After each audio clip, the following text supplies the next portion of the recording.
తాకట్లో ఉన్న మీ బంగారాన్ని విడిపించి ఆ రోజు ఆన్లైన్ రేటుకి కొంటాం. Sharma gold company.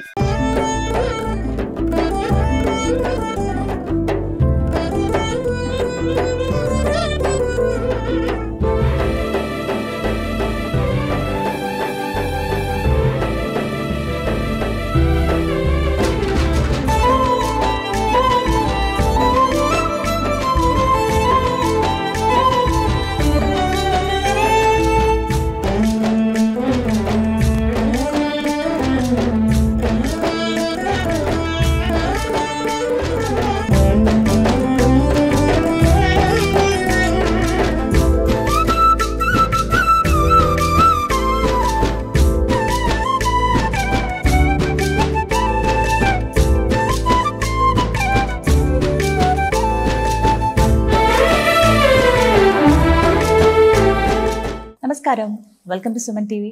నేను గీతాంజలి. ప్రస్తుతం మనం ఏలూరులో ఉన్నటువంటి ప్రణవపీఠంలో ఉన్నామండి. మనతో పాటు ఉన్నారు త్రిభాషా సహస్రావధాని, ప్రణవపీఠం పీఠాధిపతులు, బహుముఖ ప్రజ్ఞాశాలి, ప్రముఖ ఆధ్యాత్మికవేత్త బ్రహ్మశ్రీ వద్దిపర్తి పద్మాకర్ గురువు గారు. వారితో మాట్లాడి ఎన్నో అమూల్యమైన విషయాలు తెలుసుకుందాం. గురుగారితో మాట్లాడదాం. గురుగారు నమస్కారం అండి. మీ పాదాలకు నా నమస్కారాలు. చాలా సంతోషం మిమ్మల్ని కలవటం.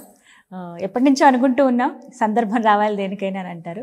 ఇంటర్వ్యూకి అంగీకరించినందుకు ధన్యవాదాలు తెలియజేస్తున్నాము. జపం సాధన చేయాలని చెప్పి చాలామంది కోరుకుంటున్నారు. ఇప్పటి యువత అడుగుతున్నటువంటి ప్రశ్న ఇది. మేము మంత్రజపం చేయాలనుకుంటున్నామండి, అసలు గురువుని ఎలా ఎన్నుకోవాలి, ఎవరి దగ్గర తీసుకోవాలండి, ఎటువంటి మంత్రం తీసుకోవాలి, ఎలా సాధన చేయాలి అంటే? అసలు గురువుని ఎన్నుకునేటప్పుడే మనస్సులో ఏమనుకుంటారో తెలుసా? నాకు గురువు కావాలను, సద్గురువు కావాలను అని మనస్సులో 3 రోజులు అనుకోవాలట. భక్తితో 3 సార్లు నాకు సద్గురువు కావాలని కోరుకుంటే కలియుగంలో గురువు దొరుకుతాడు మంచివాడు. సంకల్పంలో దృఢత్వం ఉండాలి. మనలో లోపం ఉంటే పాపాత్మ దొరుకుతారండి. వ్యసనపరుడికి వ్యసనపరుడే దొరుకుతాడా లేదా? ఖచ్చితంగా. పిచ్చి కబుర్లు చెప్పేవాడికి ఆ పిచ్చి కబుర్లు చెప్పేవాడే దొరుకుతాడా లేదా? అలాగే సద్గురువు కావాలనే సంకల్పం దృఢంగా ఉండాలట. వ్యాసుడు ఏమన్నాడంటే 3 రోజుల పాటు నాకు సద్గురువు దొరకాలి అని దృఢంగా అనుకో, భగవత్ కథలు విను, అప్పుడు నీకు సద్గురువుని భగవంతుడు చూపిస్తాడు. సద్గురువు కావాలని నువ్వు ఎలా అనుకుంటావో మంచి శిష్యుడు కావాలని గురువు కూడా అలాగే అనుకుంటాడు. వ్యాసుడు లాంటి గురువు కావాలని సూతుడు అనుకుంటాడు, సూతుడు లాంటి శిష్యుడు కావాలని వ్యాసుడు అనుకుంటాడు. ఆ తర్వాత గురువు దగ్గరికి వెళ్ళి భారం అప్పగించు. అనగా నాకు ఈ మంత్రం ఇవ్వండి అని అడగకూడదు. గురుదేవా నా ముఖం చూచారు, నా శరీరాన్ని మనస్సుని మీరు పరీక్షించండి, నేను దేనికి అర్హుడో అది ఇవ్వండి అని అంటే వాళ్ళే ఇస్తారు. యథాయోగ్యం తథాకురు, అది శంకరుడు చెప్పిన మాట. నేను దేనికి అర్హుడనో అది ఇమ్ము అనాలి. అంతేగాని రాగానే నాకు లక్ష్మీ మంత్రం ఇస్తారా అంటే వాడు లక్ష్మీ మంత్రం ఎందుకు ఇవ్వాలి? నీ అర్హత ఉందో లేదు తెలియాలి కదా. ఒకేసారి రావడంతో పంచదశ ఇవ్వండి, నవార్ణ మంత్రం ఇవ్వండి. ఇప్పుడు నేను చేసి చూపించినట్టే అడుగుతున్నాను నన్ను. అందుకని ఇవన్నీ నా శిష్యుల యొక్క లక్షణాలు చూస్తున్నాను కనుక 5 లక్షల మందికి మంత్రోపదేశం చేశాను కనుక ఈ మాట చెప్పాల్సి వస్తాను. అందరికీ మంత్రం ఇవ్వకూడదు కూడా. 2-3 రోజులు ఉన్న తర్వాత వీళ్ళు అంతో ఎంతో చేస్తారు, భవిష్యత్తులో పిచ్చి పనులు చేయరు. మంత్రాన్ని పాపిష్టి కార్యక్రమాలకు వినియోగించాలని అనుకున్నప్పుడు ఇస్తాం. వచ్చి రాగానే టక్కన మీకు ఇచ్చేయలేము. నామాలంటే వేరు, కానీ మంత్రాలు కొన్ని ఇవ్వాలంటే నవార్ణ మంత్రం లాంటివి అవతలానికి కాస్త పరీక్షించకుండా ఎలా ఉంటాం. అందులో గురుభక్తితో చేసేటటువంటి వాడికి ఆ గురువు దొరుకుతాడు. ఇచ్చిన మంత్రాన్ని ఆయన ఇచ్చిన దాన్ని సద్వినియోగం చేసుకోవాలి. వీటిల్లో అంగన్యాసకరన్యాసాదులు కూడా ఉంటాయి. న్యాసం అంటే ఉంచటం అనమాట. అంగుష్టాభ్యానమహ అని అంగుష్టంలో ఉంచటం, తర్జనీభ్యానమహ అని చూపుడు వేల్లో ఉంచటం, ఇదంతా తెలుసుకోవాలి. కాకపోతే గురువుని ఏమంటే నాకు అంగన్యాసం ఇవ్వలేదని మీరు అడగద్దు. మీకు న్యాసం అవసరమైతేనే ఇస్తాడు వారికి తెలుసు. ఆయన ఇచ్చిన మంత్రం మీ ముఖాన్ని బట్టి మీ జాతకాన్ని బట్టి ఇచ్చినప్పుడు దాని అనుష్ఠానం చేయండి. ప్రయత్నం వల్ల ఫలితం రాలేదని నిస్పృహ చెందకూడదట. మంత్రం మొదలుపెట్టిన వెంటనే ఏమి రాదండోయ్. సంవత్సరం చేసిన హనుమన్ మంత్రం ఫలించని ధ్వజదత్తుడి కథ ఒకటి ఉన్నది నేను చెప్పిన హనుమద్వైభవంలో. కాబట్టి ఒక్కోసారి మంత్రం నిలకడ లేకపోతే పనిచేయదు. ఈ మంత్రం పుచ్చుకున్నవాడు కొంతమంది మంత్రం చేస్తున్నామండి ఇంకా ఫలించట్లేదని రోజు నిస్పృహ చెందుతారు. అసలు అది ఊహ రానివ్వకూడదు. ఇది మంత్రము, ఇది చేస్తున్నాను, ఫలిస్తుంది అని దృఢంగా ఉండాలట. దాని మీద నమ్మకం ఎలా ఉండాలి? దృఢమైన నమ్మకం ఉండాలి.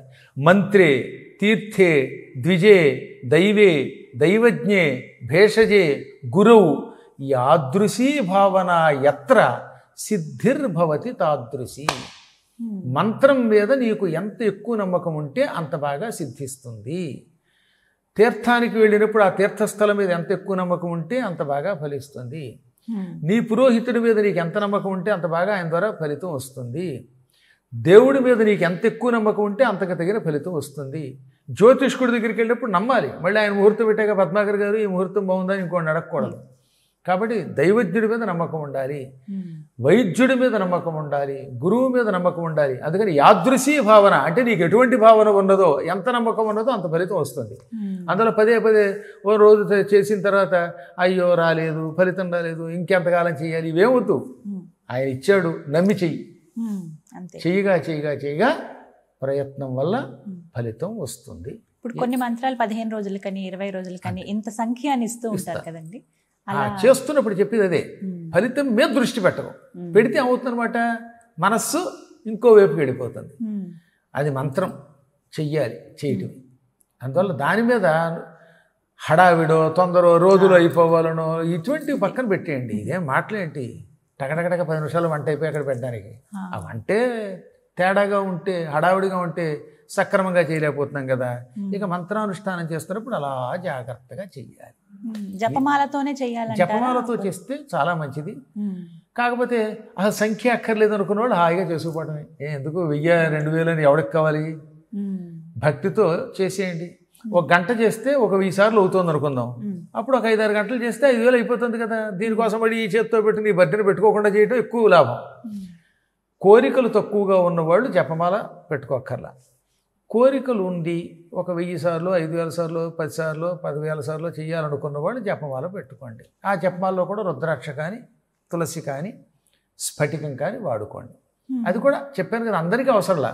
గురువులు వాళ్ళ ముఖాలను బట్టి వీడికి మాల అవసరము, వీడికి అక్కర్లేదు అనిపిస్తున్నప్పుడు చెబుతారు. ఈ విధంగా అద్భుతమైన మంత్రాలు చాలా ఉన్నాయి. గురువులు కూడా చాలామంది ఉన్నారు. మీరు దృఢంగా అనుకుంటే గురువు దొరుకుతారు.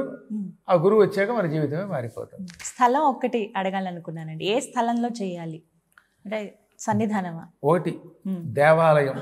అది కూడా ఎక్కువ జనం తిరుగుతున్న చోట, ప్రదక్షిణ చేస్తున్న చోట కాకుండా కొంచెం ప్రశాంతంగా ఉంటాయి. ఇప్పుడు కలియుగంలో దేవాలయాలు కూడా ప్రశాంతంగా లేవు. గోశాల, పుట్టలు లేని చోట, పావుల పుట్టల దగ్గర చేయొద్దన్నాడు. నేను చెప్పింది మార్కండేయ పురాణంలో, దత్తాత్రేయ చరిత్ర పురాణంలోదే పైగా దత్తాత్రేయుడు చెప్పిన మాటే, మదాలసా చరిత్రలో మాట. పుట్టలు, 4 రోడ్ల కోడళ్ళు, చౌరాస్తాలు ఉంటాయి కదా, జంక్షన్స్లో చేయకూడదు. ఏకాంతంగా ఉన్న చోట చేసుకోండి. మీ ఇంట్లో హాయిగా ప్రశాంతంగా ఉందనుకుంటే మీ ఇంట్లో చేసుకోండి.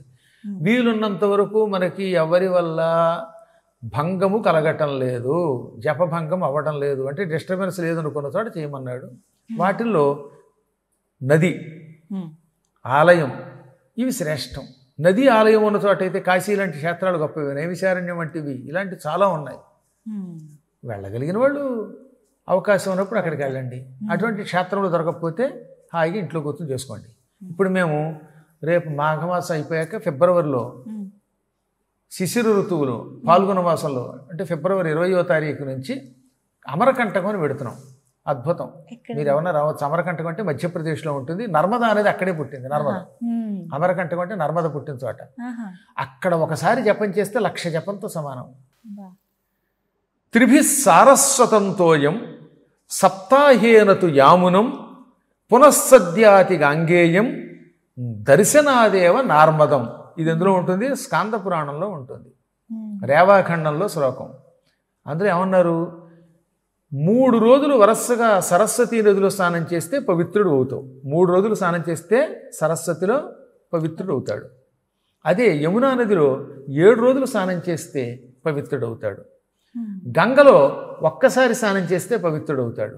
కానీ నర్మద దర్శనాదేవ కేవలం చూపులతో పవిత్రం చేస్తుంది. అందుకెళ్ళి నర్మదను చూసినా చాలు.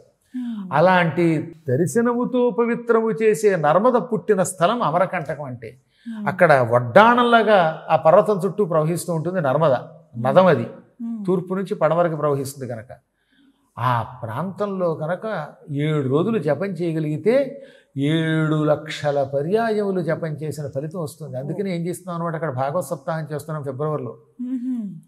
ఒక 200 మందితో పెడుతున్నాం. అవకాశం అంటే మీ బోటి వాళ్ళు ఎవరైనా కూడా రావచ్చు తప్పక. ఆ ప్రాంతాల్లో జపం చేయడం యోగం. ఈ అమరకంటకము, తర్వాత నైమిషారణ్యము, జగన్నాథ క్షేత్రము, ఇలాంటి దివ్యక్షేత్రాలు, 12 జ్యోతిర్లింగాలు, ఈ వైష్ణవ క్షేత్రాలు, ఇలాంటి క్షేత్రాల్లో ప్రశాంతత ఉన్న చోట చేసుకోండి. ఏదైనా మొత్తం మీద సాధ్యమైనంత వరకు ప్రశాంతంగా జపం చేయడానికి ప్రయత్నించండి. ఉద్యోగాలు చేసే వాళ్ళండి, ఎందుకంటే వాళ్ళకి అంతసేపు 5 గంటలు 3 గంటలు కూర్చోలేరు. ఇప్పుడు డ్రైవింగ్ చేస్తూ లేకపోతే ఏదైనా వంట చేస్తూ పని చేస్తూ ఆఫీస్లో ఉన్నప్పుడు ఖాళీగా ఉన్నప్పుడు హాయిగా రామనామ మంత్రం చేసుకోమన్నాను. అందుకే అది జపం కిందకు వస్తుంది. అంటే ఓం శ్రీం రామ్ రామాయ నమః అని ఒక అష్టాక్షరి మంత్రం ఉంది, రామాష్టాక్షరి. ఓం శ్రీం రామ్ రామాయ నమః ఈ మంత్రం అట తింటూ కూడా చేయొచ్చుట, తిరుగుతూ కూడా చేయొచ్చు, లోపల ఓంకారం లేకుండా. అందుకే ఒకప్పుడు నేను అన్నాను, తింటూ రామయ్యను తినకున్న రామయ్యను తినిపిస్తూ రామయ్యను రామ్ రామ్ రామ్, వండుతూ రామయ్యను వండిస్తూ రామయ్యను వండకున్న రామయ్యను రామ్ రామ్ రామ్, నవ్వుతూ రామయ్యను నవ్విస్తూ రామయ్యను నవ్వకున్న రామయ్యను రామ్ రామ్ రామ్, ఏడుస్తూ రామయ్యను ఏడిపిస్తూ రామయ్యను ఏడవకున్న రామయ్యను రామ్ రామ్. మళ్ళీ కొందరికి అనుమానం, ఏడిపిస్తూ కూడా అనొచ్చా, అసలు ఏడుస్తాడా రామరామ అని ఓ పిచ్చాడు అడిగాడు. ఎందుకు ఏడవరండి? సీతాదేవి వంటి జగన్మాతే అశోకవనంలో రామారామని ఏడవలా? శోకిస్తూ రామ అందా లేదా? అందుకని ఏడుస్తూ రామయ్యను. ఏడిపిస్తూ రామ అంటే ఏమిటి అంటే హనుమంతుడు ఉదాహరణ. హనుమంతుడు లంకా నగరాన్ని తగలబెట్టాడా? అప్పుడు ఎంతమంది ఖాళీ చచ్చి అయ్యో తండ్రి తాత అని ఏడ్చారా లేదా? అలా వాళ్ళు ఏడ్చినప్పుడు ఈయన పైనుంచి చూసి ఏడిపిస్తూ కూడా రామ అన్నాడు. ఎందుకనంటే మహాపాపం చేశారా మీరు, సీతని పీడించారు, ఎంతోమంది పతివ్రతలు జోలికొచ్చారు, ఈ రావణుడి పాపాలు అంతా ఇంత కాదు, ఈ పాపముల వల్ల మిమ్మల్ని ఏడిపించవలసిందే, మిమ్మల్ని ఏడిపిస్తూ జై శ్రీరామ అంటానన్నాడు ఆయన. అన్నాడా లేదా? సుందరకంటే ఉదాహరణ. కాబట్టి ఏ పని చేసినా రామ రామ అనుకోండి, ఓం శ్రీం రామ్ రామాయ నమః అనుకోండి, ఓంకారం లేకుండా తింటున్నప్పుడు కూడా చేసుకోండి, ఏం పర్వాలేదు, మీకు శుభం కలుగుగాక. చాలా సంతోషం అండి, ఎన్నో అమూల్యమైన విషయాలు మీ ద్వారా తెలుసుకున్నాము. ఇవంతా కూడా ఒక అవగాహన, చాలా మందికి తెలియాల్సిన విషయాలు, నిత్యం వాళ్ళు అది కూడా ప్రామాణికంగా ప్రామాణికంగా ఇతిహాస మంత్రశాస్త్రం ప్రామాణికంగా తెలుసుకున్నారు వాళ్ళు. చాలా సంతోషం గురుగారు, ధన్యవాదాలండి.